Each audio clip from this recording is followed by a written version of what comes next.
Kev, look. What? Look. Where? Architecture nerds. 1, 2, 3, 4, thousands of architecture nerds. Hi. Welcome to Archimarathon. We're here at Terrace House. You've seen one episode. There's a link. Today, it's all about the community and checking out how they're living. Woo! Roll intro. Oh. I actually got you in the head, did I? Oh. Ow.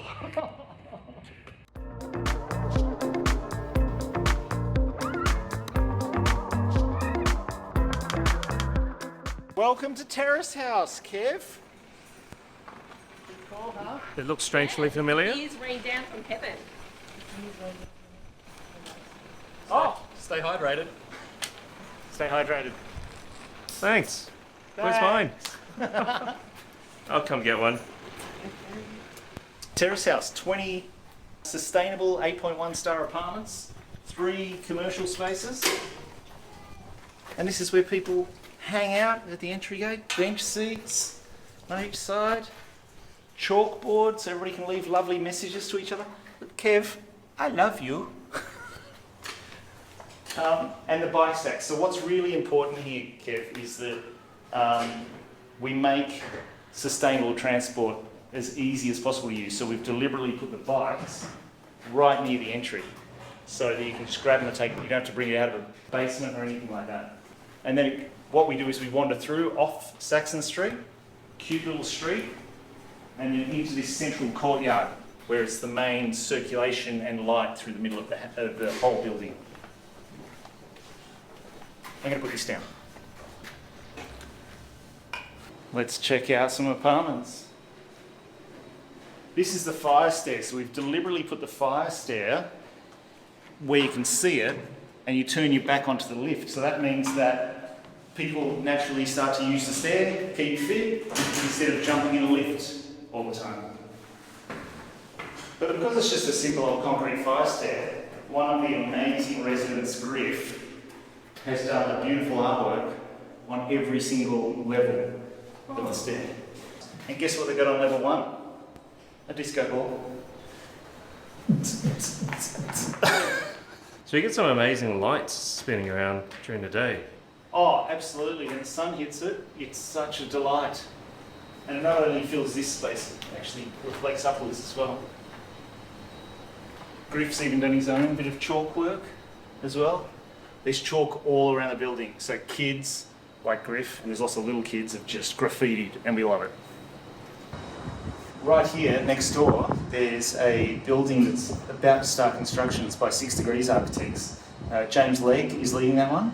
And in talking with him, we've actually negotiated that he'll copy the same size light well. Oh, yeah. This building. Yeah. So instead of having like the minimum size light well, we'll have double the size. That's to the benefit of both communities. So potentially double the public spaces between both of them, really. Yeah, I don't think they're doing as much open space as we are. What we've done is there's 4 homes on each level. So we've put a study space where those windows are, right at the front door. So it's almost like a front veranda. So instead of having to walk all the way through somebody's home, you can just be hanging out, doing your work, especially during COVID, working from home. Let's check out Ari's place. But you can visually not see all the way through. It's just this space, right? Yeah, and it's actually really hard to see in. So the people in the office can be like, hi, I can see what you're doing, but it's harder to see in. So you get this level of privacy and interaction and passive surveillance, which is cool. I do like the weatherboard. Weatherboard, a little Yeah. domestic bliss that AA always tries to use. Let's see if he's out. Maynard fishing for compliments again. Yeah. His building. Hi, Ari. Come on in. Come on in. Yeah, it's still exactly how you left it. It's pretty dark. Have a look at the way Ari lives. Wow.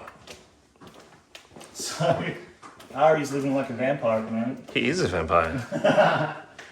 But it's because he's got this amazing lava projector. Check that out. Oh. Isn't that awesome? But also, check this out. Are we going to burn Maybe. Do you need to adapt? Are we going to burn because we're vampires? Is that what you mean? No! So the good thing, this is an eastern apartment, and I'll show you, Kev, I'll show you a couple of eastern apartments, but the good thing about these is that there's a church out to the east.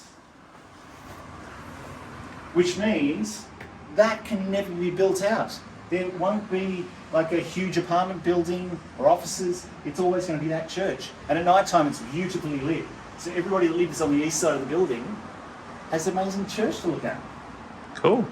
Because this is all about community and getting to know your neighbour instead of hiding from them, our dividing walls are actually concrete block.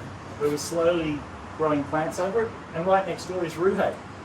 So you can have a chat to your neighbour instead of hiding from them. It's called community, people. Figure it out. So everyone knows everyone. Everybody knows everybody in this building. And they have for a long time. Like most of the people have been with us for years when we first started the project. So you build the community first, ask them what kind of building they want, and you build the building. And so this is an existing facade? No. No. So next door on each side is a heritage facade. And so with a lot of negotiation with council, we designed this facade, which uses an arch form, as you see up and down the Sydney Road. As you see up and down Sydney Road, there's arch forms. And we're using recycled brick, so it has a bit of heritage and a bit of a past life to it. Huh. But it becomes a sort of second skin to the building. Yeah, it's like holding up this mask. And then behind that is where the balconies have more space and more light. And Ari often fences out here apparently. As you do. Hey. Yesterday we were doing shots with Derek Swalwell. Shots. Are we doing shots? He was taking photos for us. Everybody's on their decks, like a bit of cuppa and things like that, and natural, but he's out here going like this. What a tweaker. So good. Thanks, Ari, for letting us get all up in your business.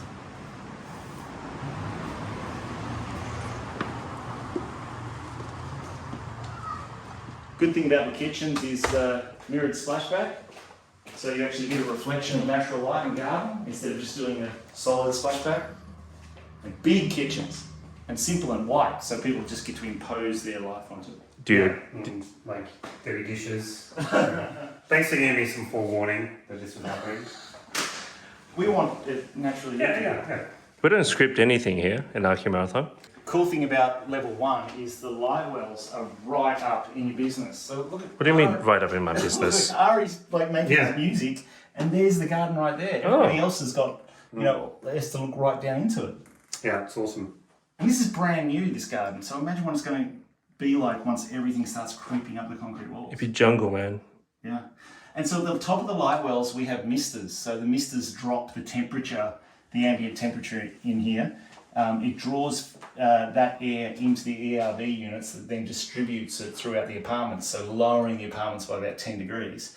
And then if you pop these, especially on level 1 and 2, if you open these windows, it's amazing how cool that air is. Just from passively evaporative cooling, Show me more. I want more. All right, let's go up to 302. 302 is really interesting because it's where A different artwork. more artwork, every level. Griff did an amazing job. Level 3 is interesting because it's where council made us set the building back. So we end up with the smallest living space. Again, if you remember from the last episode, these are big terrace homes, so these are not small apartments. So this is the smallest living space, and it's bigger than most two-bedroom apartment living spaces. More Griff art.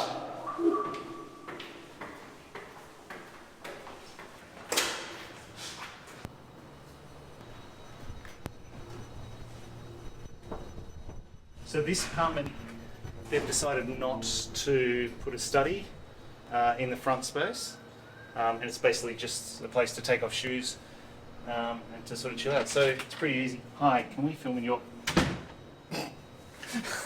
I love how everyone is decorating their own little space outside too. Even though it's a public space, but it's actually a space where they can do their own thing.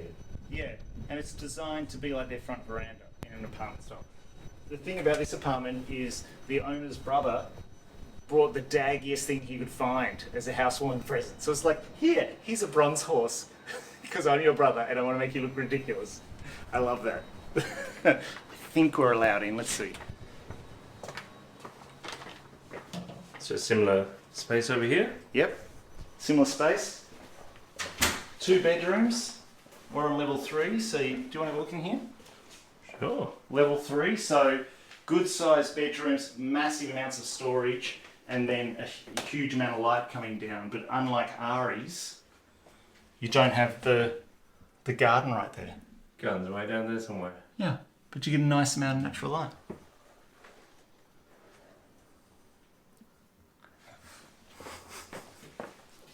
It's good to have ventilation as well. Yeah, natural ventilation, energy recovery throughout. The bathrooms with great terrazzo flooring on them, naturally ventilated. There's 2 apartments next to each other that have the smallest living spaces, and because of that we put in galley kitchens. There's 2 galley kitchens in the whole apartment complex. And you've got the mirrors to make it feel wider than it actually is. And these are wider than usual corridors, so we've got like silver standard in terms of accessibility. And so yeah, this is the smallest living space, and this is bigger than most apartments' living spaces. So imagine how big the other ones are. But the cool thing about this, as I mentioned in Ari's apartment, is you've got the church, so it can never be built out. This is where council asked to step back because we've got 2 heritage facades either side.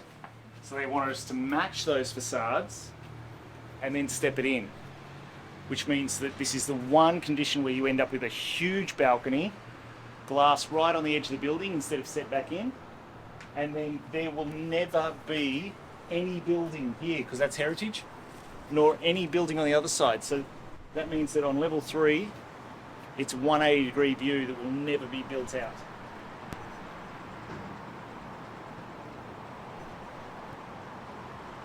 And then you get to sit back and have a chat to your lovely, lovely neighbours. Hello, neighbour.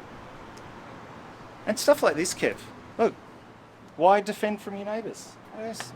Soph comes out here and has a cup of tea with Dom and Eloise all the time. Oh, so is that an awning? Yeah. So everybody else gets these colourful blinds on the edge of their balconies. So you get the sun protection right on the outside of the glass. We're here because of the way that it's stepped back. The glass is right on the edge of the building. So we actually put cafe blinds out on that. Do you want me to open it? With yellow arms, Kev. Yellow That's so you. So as you can see, 8.1 star energy rating, incredible thermal efficiency in terms of the envelope, but also making sure that sunlight doesn't hit the glass in summer. And that's why we've invested in all these extra blinds. The stuff that matters. It's the stuff that matters. Because otherwise you have to get air conditioning, and there's no air conditioning in this building. And it's simply because we don't let the summer sun hit the glass. Yeah, just pretty basic on that one. It's actually ancient. It's like, do not create a greenhouse. Unless you want that in winter. In winter you can do that because you leave the blind closed. So passively heats in winter, keeps out the sun in summer. Simple. Sustainability 101. Bye, Kev.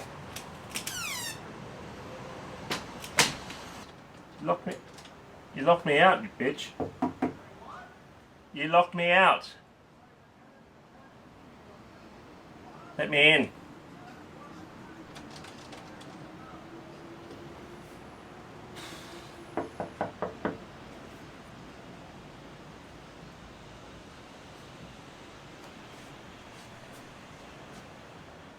Come on!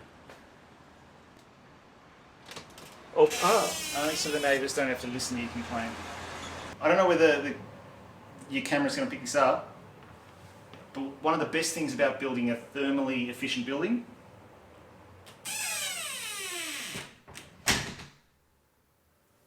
so quiet. We've got trams and trains surrounding us, and 8.1 star fully insulated building means that we get absolute acoustic separation. And that seat This seat reminds me of Unité d'habitation Oh, by Le Corbusier, good call. because it's that edge you can sit right at the threshold between the two sides. Yeah. So, Corbusier actually had it heating underneath that, but that's... oh, did he? Yeah, it literally had heating right underneath. But... Because you see that a lot in Europe, they heat next to the glass. So Yeah. you get a sheet of heat. Well, I'm glad you brought that up because nobody in this building has, but I've had other people in another building complain about this step. Oh. Like in terms of structural rationalism, it is most cost effective in certain situations to have the deck, the balcony, higher than your floor. You just continue the structure through and then you insulate because there's a house below. That means that you end up with a step. Now some people say, no, I just want a clear threshold, exactly the same level. We can go to that difficulty, but it comes at a cost. Or you look at the problem and you turn it into an opportunity. Yeah, you celebrate that. Exactly. And people just chill out here. So whenever there's an event on, people are sitting around on couches and chairs and things like that. Every time somebody purchases here because they want to be next to the light, they want to be, as I talk about a lot, at the cave entrance. And when this is all open too, it just, you kind of half in between, in and out. Yeah. I think it's quite cliche now, isn't it? Just to do the inside-outside completely seamless. Yeah, seamless. Yeah. But you lose these beautiful moments because I think, as we've talked about before, the human animal wants to inhabit the edge. Yeah. You know? As opposed to the edge disappearing, so you have no edge. Yeah, exactly. Because now it becomes a space to sit as opposed to just a line on the ground. Yeah. And because of acoustics, the train and the trams, because of the dust and the temperature control, we've just put in simple doors. Because what we found in our climate in Melbourne is people will pay for a whole heap of bifolds or huge big sliding doors that cost a fortune. Yeah. Very rarely use them. So Yeah. we've decided to invest in, much smaller frames so you get much more light, much better acoustics and thermal efficiency, and a simple door to the outside. Yeah. Again, it's old school, but it makes sense. Kev, how there's a lot of people that simplistically say that corridors are a waste of space. Often are. Hey? Often are. They often are, but this is the thing. In apartments, I go to the defence of corridors because you look at a lot of apartment plans and it's a living space with just all of these bedrooms and all of these private spaces opening straight onto it, making it this really weird circulation / noisy space right next to private spaces. Well, here we get to put in a whole heap of extra storage, a little bench seat next to the light well, get to sneak in some extra windows along the side. All of the bedrooms, you get to get away from the living space. And so, a bit of privacy as well, because I think a lot of Australian a lot of Australian apartments, you actually walk into the living room, you have to bash through the living room in order to get to your bedroom. So the living room becomes part corridor, part living room. So because we've got 10 metres wide by 57 metres long, we've sort of committed to the corridor and said, no, this is our weapon of choice here to make it these really livable, because a lot of people who live here have families or are soon to have families. So this is west facing? Yes, this is one of the western ones, as we talked about in the last video, defending from the heat on the outside of the balcony so that the glass doesn't get hit with direct sunlight. So it's quite a pleasant outdoor space with the blinds capturing those, the room really. Yeah, well, we've deliberately got them so they come down to just the balustrade height. So when you're sitting down, you've still got a view out. It's not actually cutting out your view. If you're standing up, yeah, it pushes your view downwards. But I like that you can just chill out here, chat to your neighbour, drink a martini, enjoy the bike path and the trains just scooting by. And today's a really hot day, so this really cut down a lot of the heat. Oh, this is mellow, isn't it? This is a really nice temperature. Yeah, should we get a drink here? Oh, let's do that. Raiding someone's fridge. So, speaking of fridge, can you see what we've done here, Kev? That it's just one clear bench across here, which is strategic. Again, the glass, the splashback that reflects the natural light. We've gone and put the fridges around the side so they're out of the way, so you don't end up with this blocking space. It's open workspace, and then you just grab whatever you need. Wait, from here. what? Yeah. Built in again. Built in. For an apartment. Yeah. And little freezer down there. But it doesn't go and fill up your space, and gives the corridor a second function as well. You just pull stuff out and you put it right there on the bench, and then you're away, instead of clogging up this space. So you get all this extra bench space. Very simple move. Very pragmatic. The other cool thing about working with the residents is we got to quiz them what they want in this kind of scenario. Do you want a really highly decorated Austin Maynard Architects kitchen? And then all of them talking together while we listen, and they all just said, no, we want a really resilient kitchen. We want a really simple finish so that we can decorate the way that we want to. So, and that was the best choice now that everybody's moved in, because every apartment, as I hope you've noticed, is like got its own personality, which I bloody love. They didn't ask us to decorate, they just said make it functional, we'll do the rest. So as we talked about in the past video, you put in money, I put in money, our Union House clients put in some money, Grant House clients put in money, Mills House put in some money, Mash House, wow. Sproul House, Walker House, the patriarch of Melbourne architecture, Leon van Schaik from RMIT, put in money to fund this building. Why do you think that is? Scale Architecture from Sydney, Hui Architects. Wow. We all pooled money. Why did we do it? Yeah, clients as well, especially. Yeah, clients. So they're all living in these beautiful homes. You know, some of them have won huge awards, but they recognise, like you and I do, and like all of you do, that there's a housing crisis. So how do we do something about that? Well, we build housing at cost, and we try to give people as much house as possible for their dollar. But also we're in a climate crisis, and with 40% of carbon emissions coming from our homes, we need more resilient homes. I guess we covered a lot of that in the previous episode, but what's interesting to me visiting here now, and I guess you have been working with them constantly, and you've been coming here quite a lot. So for me, the surprise, I guess, is to see the community and the sort of serendipitous little things that they do, and that makes the place. Yeah. That's actually the reward. Like, this has been a very hard 7-year journey. Like, this has been difficult. Mark, Austin and I basically have run this development. We've never done it before. But you're spot on. Like, the people that have come along on the journey that also are equally invested in with a social conscience. But, you know, it's COVID that's really shown it to us. Like, right now there is a family in the building. 2 young kids, 2 parents. And they are in lockdown because COVID's gone through their family.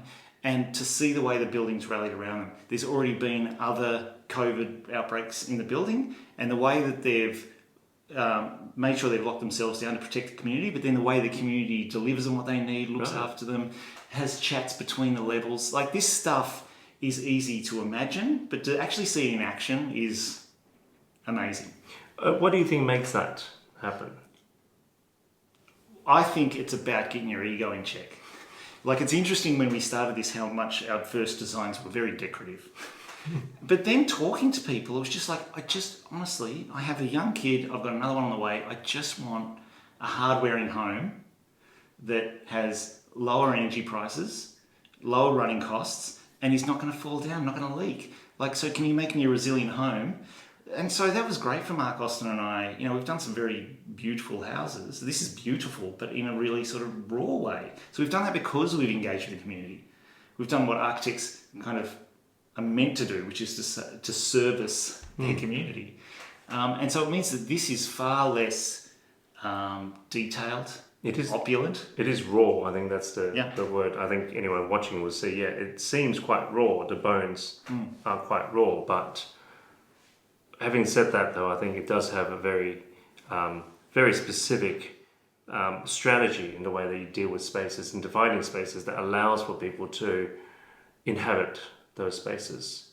And it's great to see just these sort of variations of how people have dealt with this rawness, and in some ways kind of just go, yeah, sure, so, and added all this personality to it.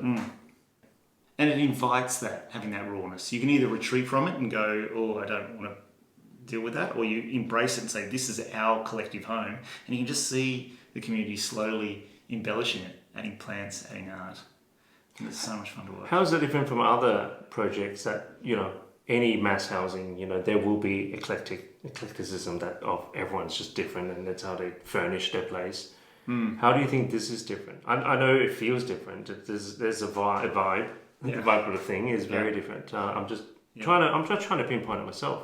Because we built the community first. The majority of the people that live here, we knew, we sort of said, we've got a site on Sydney Road and these are our aspirations. Do you want to be here? And so many of the people that live here, we met and we connected before we designed the building. So the community came first. The social engineering first. Well, yeah, but they were in charge of their social engineering. So instead of us, if you want to sell apartments, you go buy a bit of land and you knock up whatever a real estate agent tells you is going to bring in most yields, and then you create a whole heap of sexy renders to make it look like this beautiful decorated product, and people go out buying it like they're buying some bit of jewellery. I get that. That's what happens. Where we didn't do that here, we built the community first and then asked them, what do you want? And it turned out that what they wanted was quite simple, the basics done right. The vessel, that is. Well, this is a vessel for that community, but the community side is so important. The vessel thing's interesting because, you see these incredibly decorated developments that aren't built that well. So there's all these ongoing problems with leaks and things like that. And from day one, all we're doing is aging. But what I like about this, because we've made it so resilient and so raw, it's only going to get better as people take it over, as the greenery all grows. It gets better with age. That's interesting. Every single apartment, Kev, has a kill switch. What's a kill switch? Kill switch turns off the power to everything except for the refrigerator. Oh. So you don't waste any energy when you're not at home. Smart. Coming? Oh, bye. Thank you so much for watching. I hope you enjoyed Terrace House and the little insight into this wonderful community. Long journey, we made it to the end. Stay hydrated, people. I'm gonna go dance.